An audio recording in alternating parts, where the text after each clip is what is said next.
Que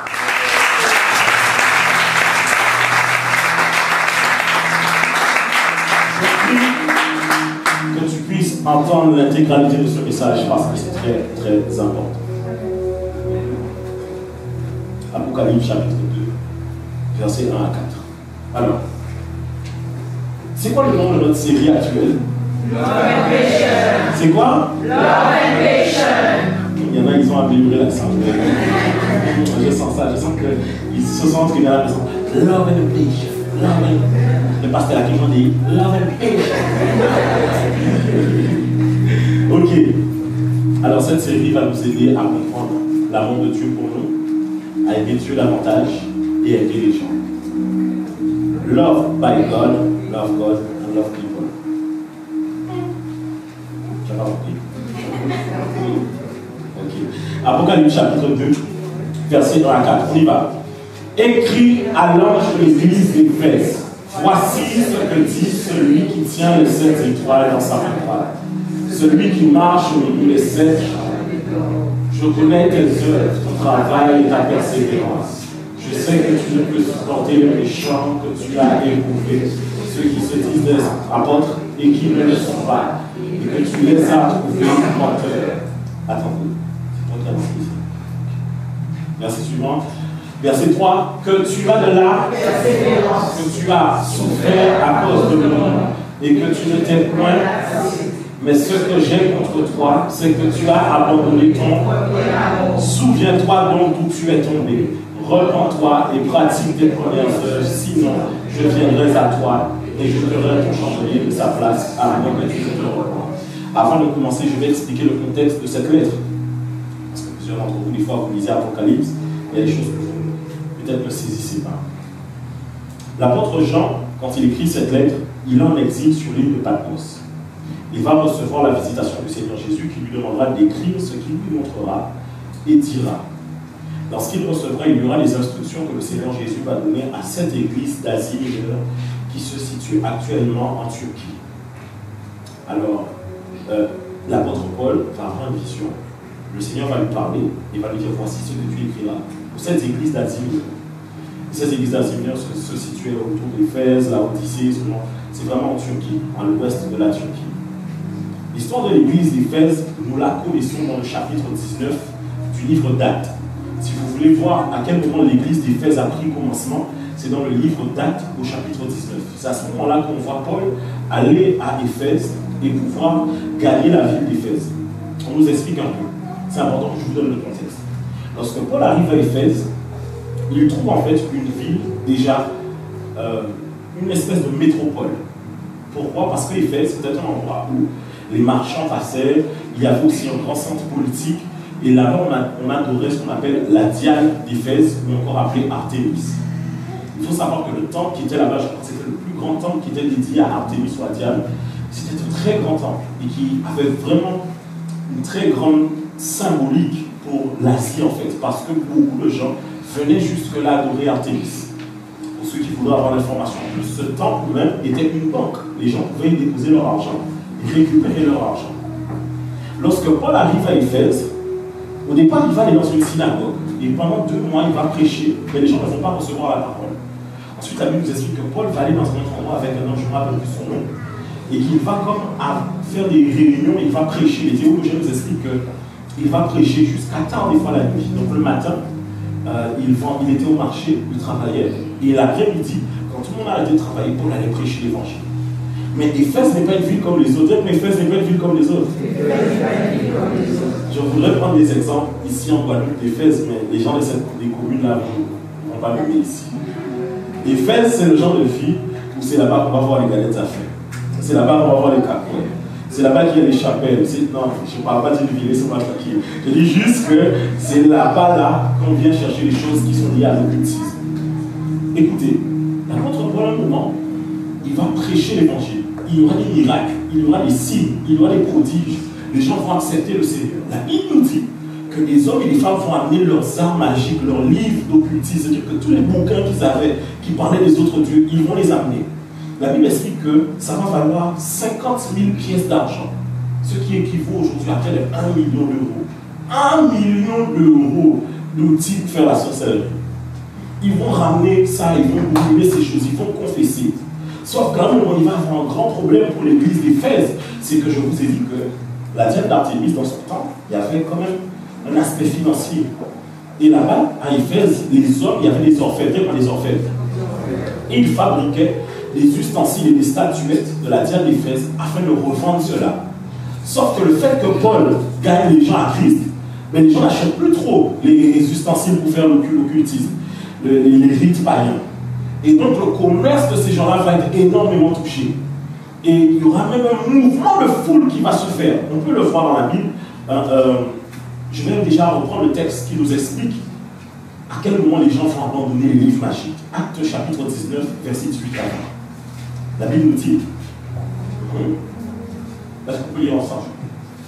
Plusieurs de ceux qui avaient cru venaient confesser et déclarer ce qu'ils avaient fait. Et un certain nombre de ceux qui avaient exercé les arts magiques, ayant apporté leurs livres, les brûlèrent devant tout le monde. On en estima la valeur à 50 000 pièces d'argent.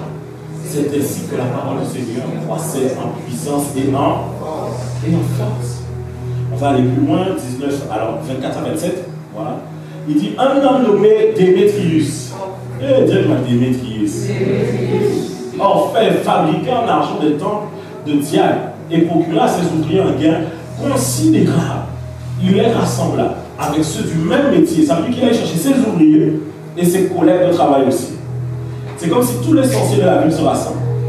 Ils disent que, Renaissance, depuis qu'ils sont ici, la sorcellerie qu'on fait à petit bout ne marche pas. Ok, gloire à Dieu. Il les rassembla avec ceux du même métier. Il dit, oh homme, vous savez que notre bien-être dépend de cette, il dit même industrie. Et vous voyez et entendez que non seulement à Éphèse, mais dans presque toute l'Asie, ce qui veut dire que les églises là où elles étaient amenées en chamboulement économique, ce Paul a persuadé et détourné une foule de gens en disant que les dieux faits de main d'homme ne sont pas des. Là, ça a eu un problème. Il y a eu un problème. Il y a eu un mouvement de foule. Ils ont été jusque dans un théâtre. Paul, à un moment, voulait aller pour parler. Les disciples ont dit non, ne va pas, de peur que les gens là-bas te lapident. Paul n'a pas été. La Bible nous explique qu'à un moment, c'est un secrétaire, ça va être un secrétaire religieux, politique, qui va calmer la foule en leur disant que si jamais il y a un problème ici, Rome eux-mêmes nous feront des problèmes. Donc pas de grabuge. Donc vous devez comprendre le contexte dans lequel l'église d'Éphèse a vu le jour. C'était une église qui à la base c'était des sorciers, pas des sorciers. Les occultistes, les cacouets, les galettes à faire. C'était des gens qui aimaient les pratiques occultes. Paul va les gagner. Et Paul va enseigner. Lorsque vous lisez les lettres à Éphèse, regardez bien, vous allez voir que c'est là aussi qu'on va parler des armes spirituelles. Là, on dit que nous n'avons pas à lutter contre la chair et le sang. C'est dans les lettres adressées à Éphèse. Parce que les lettres étaient destinées à un peuple bien précis. Et Paul savait que ce peuple combattait énormément de puissance qui était dans le ciel. Et donc Paul va donner plusieurs principes. Donc cette église n'est pas une église comme les autres. C'est une église qui comprend la dimension spirituelle de l'évangile et qui y a travaillé énormément. Vous allez remarquer que dans Apocalypse chapitre 2, il dit, je connais tes œuvres. Apocalypse 2, je connais tes œuvres, ton travail et ta persévérance. Je sais que tu ne peux supporter que tu as éprouvé ceux qui se disent. Regardez bien ce que tu dis. Lisez attentivement. Il dit, je connais tes. Ça veut dire que c'était une église qui avait pratiqué de bonnes œuvres. Ils allaient au bout de ce qu'ils faisaient pour Dieu. Il dit, je sais que tu ne peux supporter il dit que tu as éprouvé ceux qui se disent et qui ne le sont pas. Ça veut dire que les gens sont venus à eux, présentés comme apôtres, ils ont discerné que c'était des fausses doctrines. Ce n'est pas n'importe quelle église qu'on parle. On parle d'une église qui avait le discernement. Est-ce qu'on peut lire la suite? À partir du verset, et que tu les as trouvés menteurs. Verset 3, est-ce qu'on peut lire ensemble? Se faire à cause de quoi? À cause de quoi? Et que tu ne t'es point. Ça veut dire que c'est l'église qui a vécu la souffrance à cause du nom de Jésus. Et ils n'ont point abandonné. Jésus adresse une lettre. Il dit, vous n'avez pas abandonné. Est-ce que l'église n'est pas belle quand même? Waouh, quand même. C'est pas n'importe quelle église. C'est pas n'importe quelle église. Mais, dites-moi, mais, verset suivant. Ce que que j'ai contre toi, c'est que tu as abandonné ton... Est-ce qu'on peut lire ça encore?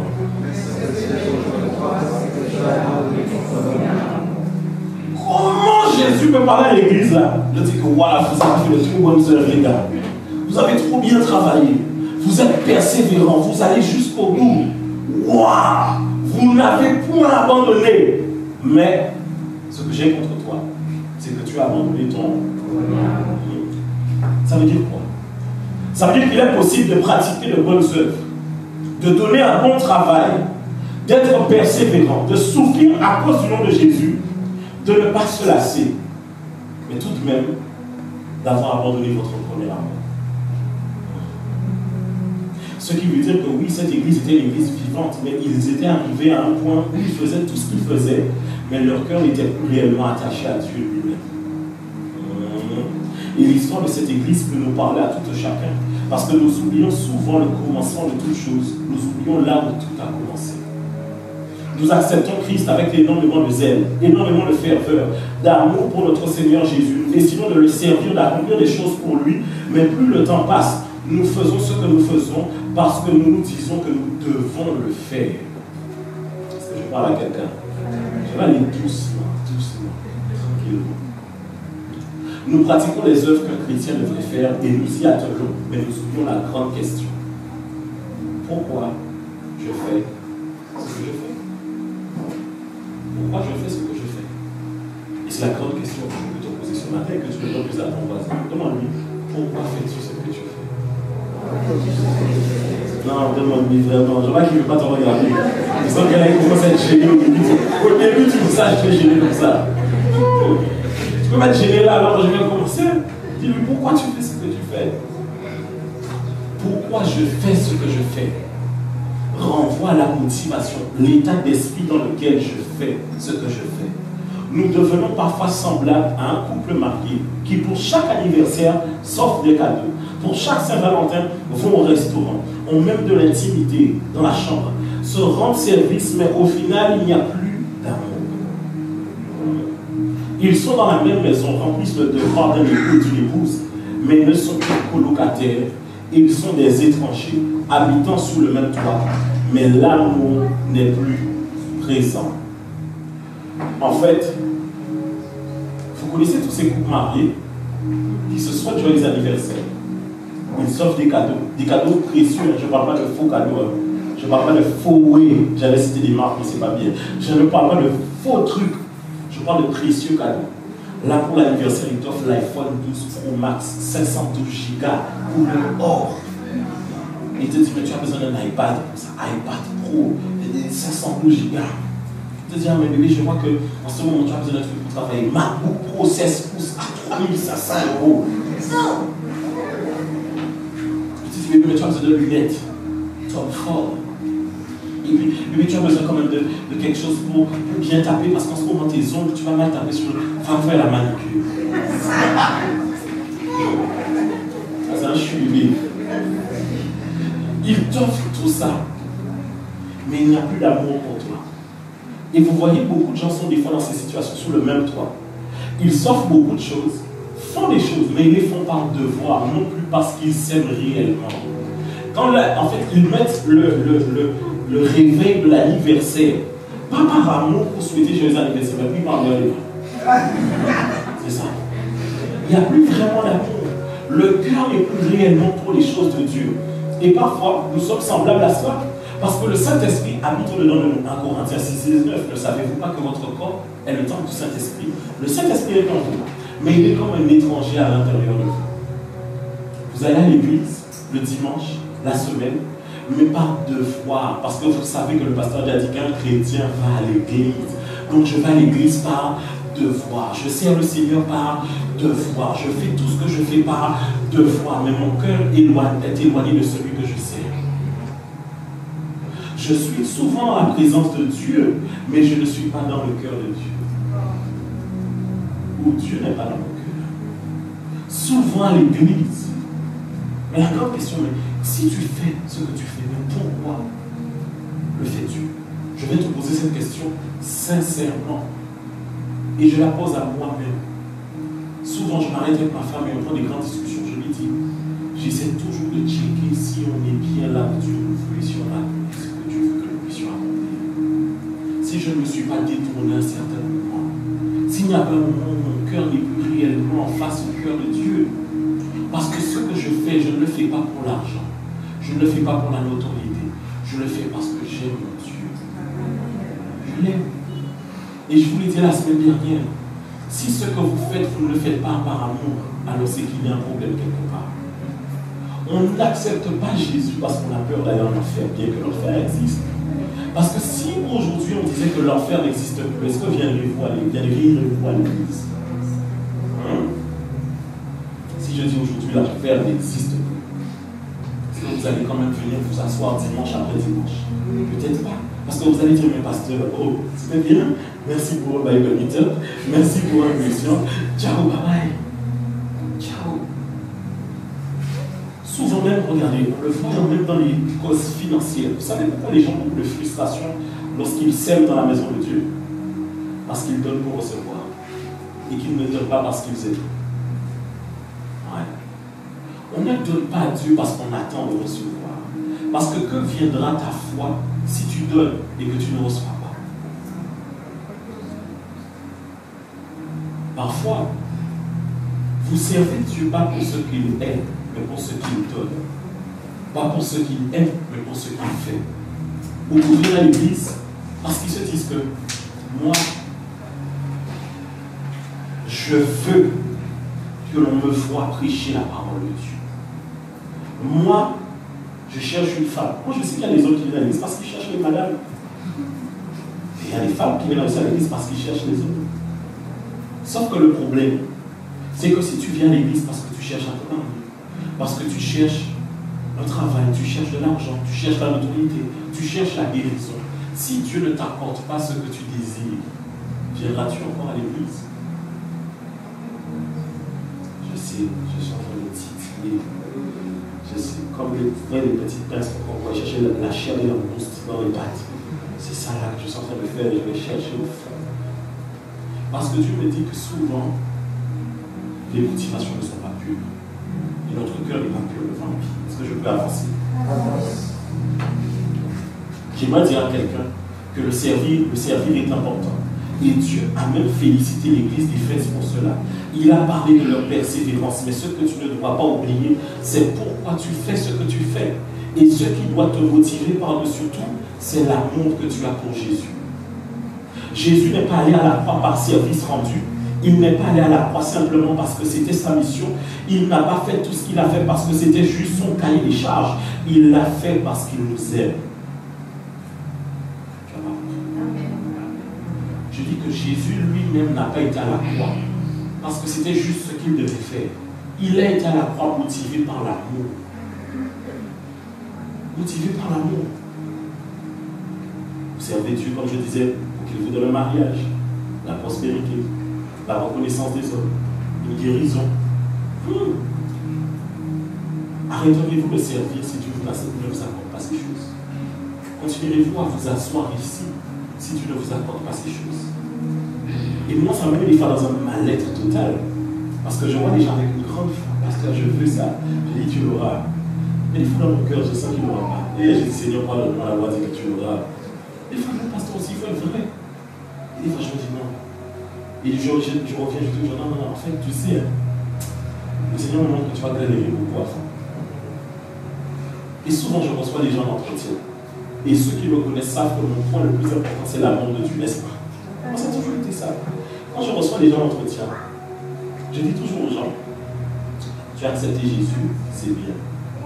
Tu es zélé, c'est bien. Mais fais attention.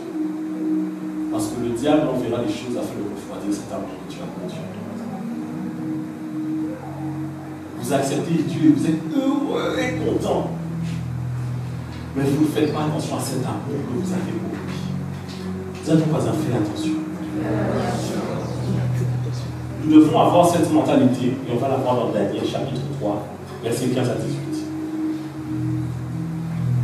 Dis à ton voisin, ça va aller, on va quelque part.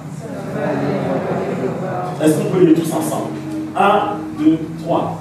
Maintenant, tenez-vous prêts. Et au moment où vous entendrez le son de la, du chalumeau, de la guitare, de la sambuc, du psalterion, de la cornemuse et de toutes sortes d'instruments, vous vous prosternerez et vous adorerez la statue que j'ai faite. Si vous ne l'adorez pas, vous serez jetés à l'instant même au milieu d'une fournaise. Et quel est le Dieu qui vous délivrera de ma main? C'est Nebuchadnezzar qui parle à Meshach, Shadrach et Abednego. Verset suivant. Shadrach, Meshach et Abednego répliquèrent au roi Nebuchadnezzar. Nous n'avons pas besoin de te répondre là-dessus. Ah! D'ailleurs, il commence, vous savez, il va dire la suite, mais il dit, j'ai pas besoin de te répondre là-dessus. Parce que ça me regarde moi et mon Dieu. Est-ce qu'on peut avancer? Voici notre Dieu que nous servons, peut nous délivrer de là, et nous, de ta main. Sinon, dites-moi sinon. C'est parce que pour nous, sinon, c'est un truc du langage familier. Mais ici, sinon, ça veut dire si il ne le sache au roi que nous ne servirons pas tel et que nous n'adorerons pas la statue d'or que tu as élevée. Nous devons être dans cette même mentalité. Tu dois avoir ce même cœur pour les choses de Dieu. Dieu va te délivrer, Dieu va te guérir, Dieu va te donner gloire à Dieu. Mais même s'il ne te donne pas, je continuerai à le. Parce que les gens viendront vous dire que oui, mais regarde, depuis que tu es dans la pauvreté, tu continues à servir Dieu. Je ne sers pas Dieu parce qu'il me donne l'argent. Je sers Dieu parce que je l'aime. Je ne sers pas Dieu parce que je veux qu'il fasse quelque chose précisément maintenant. Moi, la seule chose que je veux que Dieu fasse vraiment au-dessus de mon cœur, c'est d'amener un réveil réellement dans l'île de la Guadeloupe. C'est de pouvoir toucher le cœur des gens, que les gens soient gagnés à Christ. Si j'attends une chose de Dieu, c'est ça avant tout. Et tout le reste de ce que j'attends derrière, c'est toujours pour me permettre d'atteindre cet objectif. Amen. Si Dieu ne le fait pas, ce n'est pas grave. Si Dieu ne me donne pas, ce n'est pas grave. Si tu prends 10 ans avant de te marier, et alors, et après, c'est parce que souvent, c'est comme ça que le diable vous tient. Il vous donne des choses que Dieu n'a pas prévu de vous donner. Il vous donne un travail dans un milieu que Dieu n'avait pas prévu de vous donner. Il vous donne un copain que Dieu n'a pas dit qu'il allait vous donner. Une copine que Dieu n'a pas dit qu'il allait vous donner. Et vous vous accrochez à ça. Mais si Dieu ne te donne pas, il sait pourquoi il ne te donne pas maintenant. Si Dieu ne te donne pas, il connaît ton cœur. Parce que vient un moment où il y a cette difficulté de voir qu'on soupire après Dieu pour les choses et qu'il ne nous accorde pas. Sauf qu'à ce moment-là, c'est ton amour pour Dieu qui te maintient. Ce n'est pas le reste. J'ai vu beaucoup de mes prières, certaines de mes prières, sans réponse. Mais est-ce que ça a changé ma foi? Ça n'a jamais changé ma foi. Et ça ne doit pas changer ta foi. Est-ce qu'on peut avancer? Souviens-toi. Dis-moi, souviens-toi. Ce qui m'attire mon attention, c'est que le verset dit, souviens-toi donc d'où tu es tombé. Cela veut dire que celui qui abandonne son premier amour n'est pas conscient qu'il est tombé. Il n'a même pas vu à quel moment il est réellement tombé. Cela veut dire que c'est le fait d'accomplir les choses pour Dieu par routine, routine après routine, que l'on finit par faire des choses, non pas parce qu'elles font battre nos cœurs, mais simplement parce que c'est une habitude. Il dit donc, souviens-toi d'où tu es tombé, repens-toi. Cela veut dire, reviens sur cette voie que tu as prise, parce que tu dois te rendre compte de pourquoi tu es arrivé jusque-là. Pourquoi es-tu arrivé jusqu'à ce point? Qu'est-ce qui a refroidi ton amour pour Dieu aujourd'hui? Je reçois énormément de personnes en entretien et je le dis souvent, faites attention à ces choses qui peuvent refroidir votre amour. Vous commencez avec beaucoup de zèle, beaucoup de feu, beaucoup de choses pour Dieu, mais souvent il y a un événement qui peut venir et qui refroidit votre amour. Souviens-toi d'où tu es tombé. Parce que tu dois comprendre, chercher dans ta tête ce matin, à quel moment je me suis refroidi. Vous savez, quand on arrête d'avoir une vie de prière, on ne se rappelle pas quand est-ce qu'on a arrêté d'avoir une vie de prière. Quand on arrête d'aimer les gens, on ne se rappelle pas quand est-ce qu'on a arrêté d'aimer les gens. Quand on arrête d'avoir de l'amour pour Dieu, on ne se rappelle pas toujours. Parce qu'on continue à faire les choses jour après jour après jour. Dis à ton voisin pour moi, souviens-toi. Dis-lui, souviens-toi. Acte 3, 19.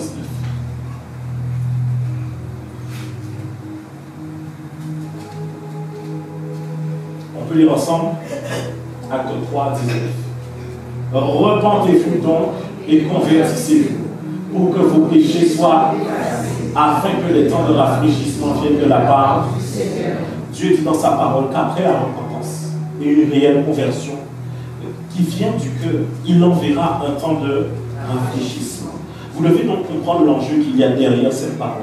Parce que les temps dans lesquels nous sommes sont particuliers. Il dit ensuite dans le verset Apocalypse 4, il dit « Sinon, je viendrai à toi, j'ôterai ton chandelier de sa place, à moins que tu ne te repentes. » Vous devez avoir une prise de conscience. Que cette prise de conscience vous amène à la repentance. Parce que lorsque nous continuons dans cette voie et en nous persuadant que nous avons vrai sur toute la ligne, la précieuse présence de Dieu nous quitte, nous laisse et le discernement n'est même plus.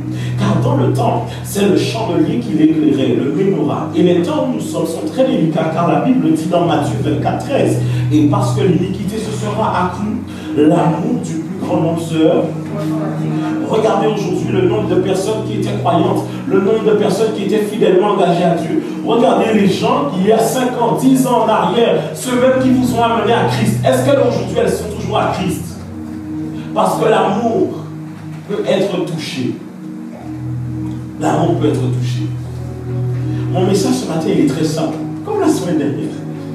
Mon message, c'est de te dire, est-ce que dans tout ce que tu fais aujourd'hui, tu n'as pas oublié sur pourquoi tu es en train de le faire? Il nous arrive souvent de beaucoup parler de Dieu, mais de peu parler à Dieu. Beaucoup parler de ce que Dieu fait, mais de peu parler au Dieu qu'il fait.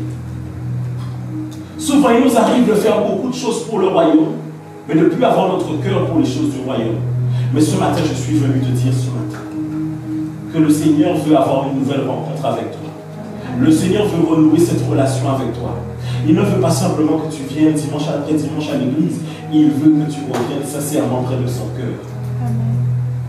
En fait, ce matin, je suis arrivé avec un fardeau sur mon cœur. Je me suis dit, Seigneur, sincèrement, qu'est-ce qu'on peut faire de plus pour que ton peuple t'aime davantage?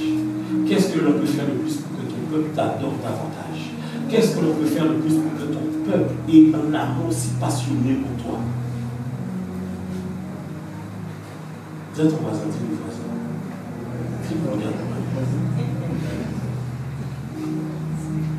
Dis-lui, toi et moi, on ne doit pas perdre de vue. Pourquoi on fait cela? Tu es assis ici le dimanche, pourquoi? Parce que si tu ne viens pas à l'église le dimanche, le lundi, tu te sens mal, tu te dis, ah, je ne suis pas un vrai chrétien, je n'ai pas été à l'église dimanche. Tu viens le mercredi, le jeudi, pourquoi? Pour que moi, je vois que tu sois présent. Moi, je vois que tu es présent quand tu es là, mais Dieu voit que tu es absent. Parce qu'il voit que ton cœur n'est pas auprès de lui. Et il dit que beaucoup chasseront des démons, beaucoup guériront des malades, mais je leur dirai, retirez-vous de moi parce que je ne vous connais pas. Dieu veut que tu le serves. Amen. Mais Dieu veut aussi ton cœur et que tu aies une intimité avec lui. Nous sommes dans une génération où nous sommes tellement dans la consommation, tellement dans les choses rapides, que lorsque le pasteur prend trop de temps à revenir sur un sujet, on fait déjà autre chose. Pasteur, donne-nous quelque chose de frais. Mais est-ce que tu as déjà accompli le béaba de l'évangile? C'est Jacques, le livre de Jacques, qui dit que normalement vous devrez déjà être des enseignants, mais vous êtes toujours à prendre les rudiments des oracles de Dieu, le lait. Obligé de vous donner vos doses de lait encore. Pourquoi voulez-vous aller plus loin dans les choses de Dieu si vous n'appliquez pas même les choses les plus simples? Pourquoi voulez-vous des fois les grandes choses du prophétique si vous n'appliquez pas les choses les plus simples? Pourquoi voulez-vous les choses les 7 sceaux de l'Apocalypse si vous n'appliquez pas les choses les plus simples? Les gens veulent beaucoup de choses, mais n'accomplissent pas des fois les choses les plus simples. Tu viens dimanche après dimanche, mais pourquoi est-ce que tu viens? Tu es à l'église, mais pourquoi est-ce que tu es là? Tu pries le Seigneur, mais pourquoi est-ce que tu le pries? Pourquoi tu fais ce que tu fais? Pourquoi et pourquoi? T'entends ça, pourquoi? J'aime bien. Parce qu'il dit, ce que j'ai contre toi, c'est que tu as abandonné ton nom. Tu peux mettre le verset Apocalypse 4. Apocalypse 4. Mais ce que j'ai contre toi, c'est que tu as... Vous voyez, il commence la phrase avec quel mot? Mais. Ce qui veut dire que tout ce qu'il y a eu avant retourne à zéro. Tu as accompli beaucoup de choses pour Dieu, mais c'était hors jeu. Parce que ce n'était pas dans l'amour. Tu as gagné des âmes, hein? Mais en ce qui te concerne toi, c'était hors jeu. Parce que les motivations n'étaient pas bonnes. Tu as servi énormément, mais c'était hors jeu. Parce que tu n'étais pas dans la surface de l'amour. Et j'aime trop parce qu'il dit ce que j'ai contre toi, c'est que tu as abandonné ton. Moi je me suis dit, comment Dieu peut se permettre de dire qu'il est notre premier amour? Il connaît mes relations amoureuses. Il sait qu'il est ce que j'ai aimé. C'est que Dieu t'aime tellement qu'il dit, peu importe ce que tu as connu, peu importe ceux avec qui tu as été, peu importe ceux qui ont dit qu'ils t'aimaient, peu importe ceux pour qui ton cœur a battu la chamade, peu importe ceux qui t'ont amené au restaurant, qui t'ont offert des roses, moi je reste ton premier amour. Il dit c'est moi, cherche pas. C'est-à-dire qu'il n'arrive même pas, il dit ce que j'ai contre toi, c'est que tu as abandonné l'amour de Dieu. Il dit pas ça, il dit non, ton premier amour. Ça veut dire que les autres, il n'y a pas photo entre eux et moi. C'est moi qui t'aime plus que les autres. Et c'est ça, je ne sais pas comment vous le dire en d'autres langues. J'aimerais traduire ça même. Si je pourrais vous le dire en créole, je pourrais, maintenant il y a la vidéo. Si je pourrais le faire, je le ferais. J'ai envie de vous dire, mais est-ce que tu te rends compte que la plus grande des choses que tu dois avoir pour Dieu, c'est l'amour? C'est la raison pour laquelle dans l'adoration, les gens ne vivent pas l'adoration. Parce qu'ils n'ont pas d'amour pour Dieu. Vous savez, si je vous aide, je vous dis, ok, je t'envoie au restaurant avec quelqu'un que tu ne connais pas, mais je sais que la personne n'est pas à ton goût. Dans un petit restaurant, tête à tête, je mets des chandeliers, vraiment, petite musique de l'over. Quand tu vas être pendant ce restaurant, ce dîner-là, est-ce que tu seras pas mal à l'aise? Hein? Non, tu seras au calme. Ah non. Si j'organise un petit dîner maintenant, je m'étale, je mets une bougie, je mets des roses, je mets des trucs et puis je mets une petite chanson de vos artistes modernes que vous aimez bien là. Hein? Je n'avais pas nommé de nom. Il y en a qui rigolent déjà. Je mets la table et puis je mets ça comme ça. Et je mets le petit son. Est-ce que tu vas aimer cette personne comme tu aimes celui que tu aimes réellement? Ou est-ce que tu seras gêné? Tu seras comment? Gêné pourquoi? Parce que tu ne l'aimes pas. Et ce moment est un moment d'amour, d'intimité. C'est la même chose dans l'adoration. Si tu n'es pas à l'aise dans l'adoration, c'est que peut-être ton cœur n'est pas à Dieu. Parce que c'est un moment d'intimité. Logiquement, les adorateurs sont des amoureux. Lorsqu'ils sont dans la présence de Dieu, on n'a pas besoin de les pousser. Ils disent, c'est moi-même je vais adorer. Pasteur, si toi tu ne veux pas adorer, moi-même je vais adorer aussi. Mais quand on est toujours là à vous pousser, adore Dieu, c'est que je vais te le dire vraiment, ça va t'énerver. Tu n'aimes pas Dieu. Ce n'est pas vrai. Tu te mens à toi-même. Tu n'aimes pas Dieu. Tu t'aimes toi parce que tu aimes ce que Dieu te donne à toi. Mais tu n'aimes pas Dieu. Ce n'est pas vrai. Réfléchis bien. Remarque que la plupart de tes prières, c'est qu'est-ce que Dieu peut faire pour toi et pas ce que tu peux faire pour Dieu. Ce n'est pas vrai. Rends-toi bien, ton calcul bien, tu verras que tu n'aimes pas Dieu. Tu aimes ce que Dieu te donne, tu aimes ce que Dieu fait pour toi, mais tu n'aimes pas réellement Dieu. Et faites attention, Église, parce que viendra un jour, je vous le dis tout le temps, Jésus revient bientôt. Et si Jésus revient maintenant et qu'il éprouve ton cœur, est-ce que tu es sûr de partir? Est-ce que tu es sûr d'être enlevé? Est-ce que tu es sûr d'être reconnu par Christ? Parce que souvent nous faisons des choses, mais nous nous trompons en nous-mêmes. Lorsque Dieu te demande d'abandonner des choses et que toi tu luttes pour ne pas les abandonner, tu n'aimes pas Dieu. Parce que combien d'entre vous, lorsque vous êtes amoureux, vous êtes prêts à tout faire pour la personne que vous aimez? Mais lorsque vous dites aimer Dieu, mais que vous luttez, vous négociez pour maintenir des choses dans votre vie, vous n'aimez pas Dieu. Ce n'est pas vrai. Dieu est assis sur son trône. Et il y a une chose pour laquelle il pleure, c'est parce qu'il n'a pas l'amour de son peuple. C'est la raison pour laquelle le cœur de Dieu, des fois, il est triste. Parce qu'il n'a pas l'amour de son peuple. Est-ce que tu aimes Dieu? Est-ce que tu aimes Dieu? Est-ce que tu viens à l'église Renaissance parce que c'est beau? Il y a la lumière? Le pasteur s'habille comme un jeune. Soit parce qu'il est jeune. Hein? Parce que les chants sont habillés un peu street style. Parce que tu peux faire des hashtags après sur les réseaux.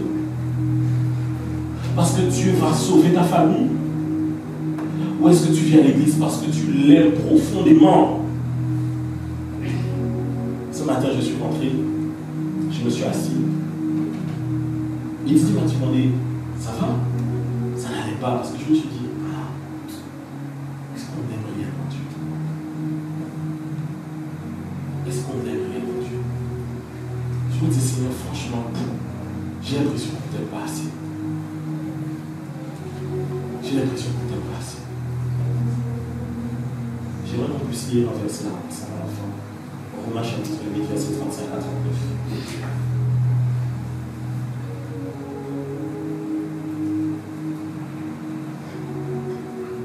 Romains 8, 35 à 39. Est-ce qu'on peut le lire ensemble?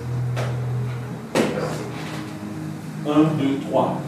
Qui séparera de l'amour de Christ sera la sacrification, ou la persécution, ou la faim, ou la pitié, ou le péril, ou l'épée. Selon qu'il est écrit, c'est à cause de toi que nous mettons à mort tous les jours. On regarde nos désespérations. Mais dans toutes ces choses, nous sommes plus vainqueurs par celui qui nous a aimés. Car j'ai l'assurance que ni la mort, ni la vie, ni les anges, ni les dominations, ni les choses présentes, ni les choses à venir, ni les puissances, ni la hauteur, ni la profondeur, ni aucune créature ne pourra nous séparer de l'amour de Dieu, manifesté en Jésus-Christ notre Seigneur. Qui nous séparera de l'amour de Christ? Sera-ce la tribulation, ou l'angoisse, ou la persécution, ou la faim, ou la nudité, ou le péril, ou l'épée? Il y en a ici, première virgule, vous êtes déjà tribulation. Non, mais est-ce que Jésus revient vraiment, pasteur? Parce que depuis le temps qu'on dit ça, moi je ne vois pas Jésus. Est-ce que vraiment Jésus revient vraiment? L'angoisse, la persécution, la faim. En fait, rendez-vous compte que quand Paul, c'est Paul qui écrit ça, c'est Paul. Tiens comment c'est Paul. C'est genre l'apôtre qui écrit entière du Nouveau Testament, quoi. Il dit l'angoisse, ça veut dire que Paul est angoissé aussi. Il dit la persécution, ça veut dire qu'il vivait la persécution. Il dit la faim. Vous vivez la faim? Il dit la nudité, le péril, la nudité, le péril ou l'épée. Selon qu'il est écrit, c'est à cause de toi qu'on nous met à mort tous les jours. On mettait les chrétiens à mort tous les jours. Quand on vous parle de persécution, vous pensez que c'est la persécution qu'on fait aujourd'hui là. On empêche les chrétiens de se rassembler. Vous voulez un exemple? Bien gilet. Les Romains prenaient les chrétiens comme gilet, on le mettait là. J'invite toi de voir ça.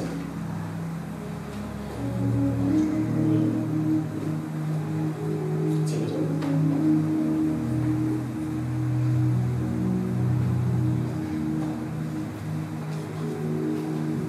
Tiens la lumière. Va venir juste là. Tiens la lumière de derrière. Tiens la tienne. Ici.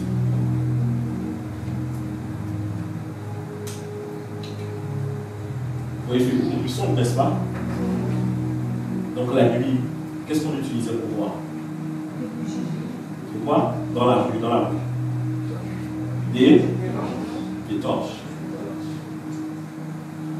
Regarde par là, voilà. Vous savez qu'est-ce qu'on faisait?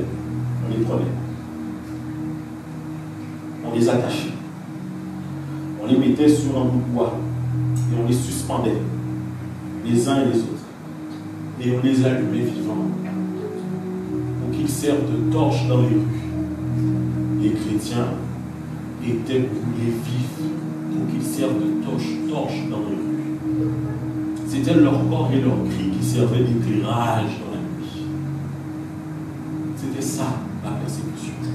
C'était remplir des marmites d'huile et les verser sur eux. C'était les mettre assis sur une chaise attachée dans une arène et relâcher les taureaux. C'était ça la persécution. C'était vivre des choses que vous ne voulez pas du tout vivre.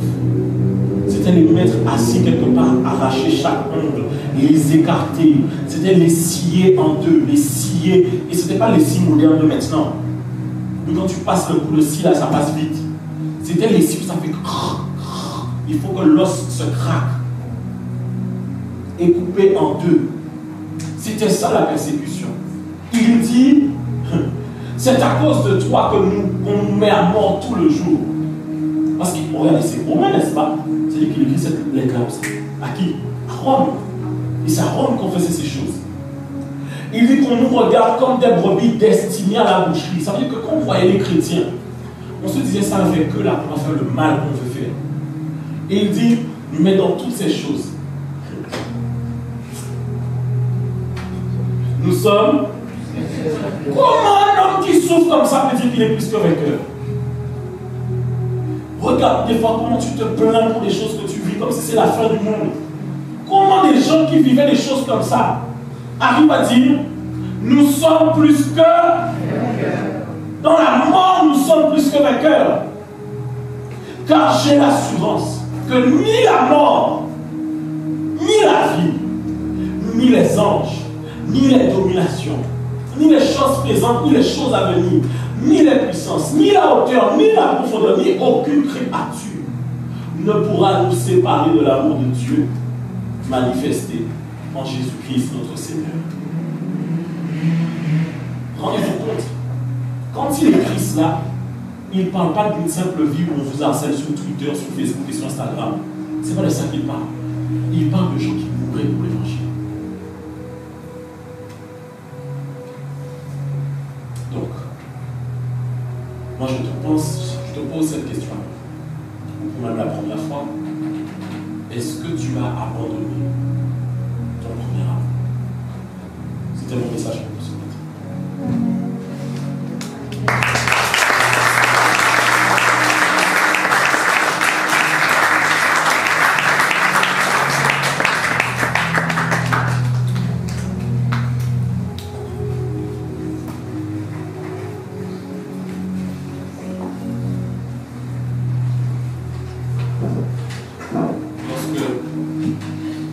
Cette série, vraiment, je ne sais vraiment pas comment vous le dire autrement.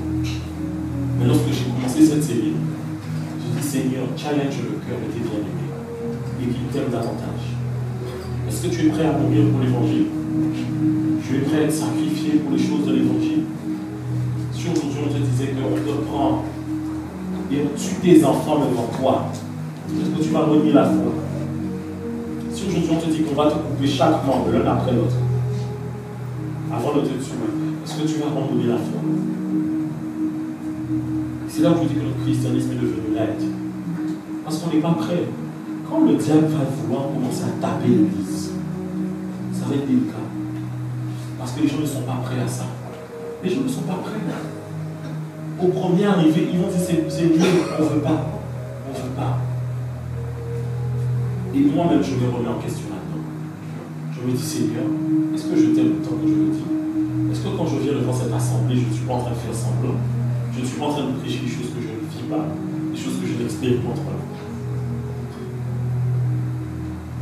Mais ce matin, je crois que l'occasion nous est donnée de revenir de là où nous sommes perdus et de reprendre le bon chemin. Qui le désire ce matin? On va faire une prière simple, est-ce qu'on peut se mettre?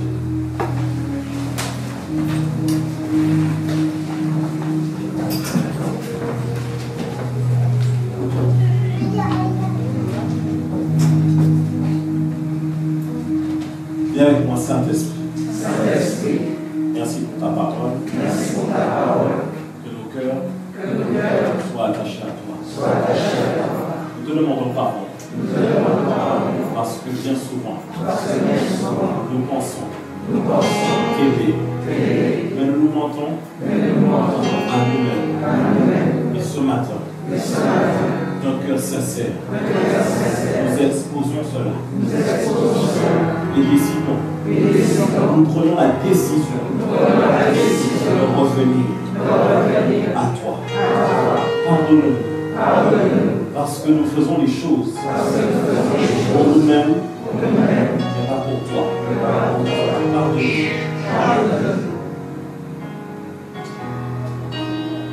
Alors que tu dis dans ta parole, repentez-vous et convertissez-vous, et tu enverras les temps de rafraîchissement.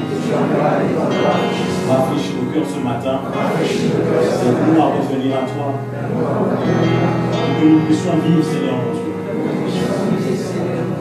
cet amour comme au premier jour. Au nom de Jésus. Amen. Est-ce qu'on peut acclamer le Seigneur?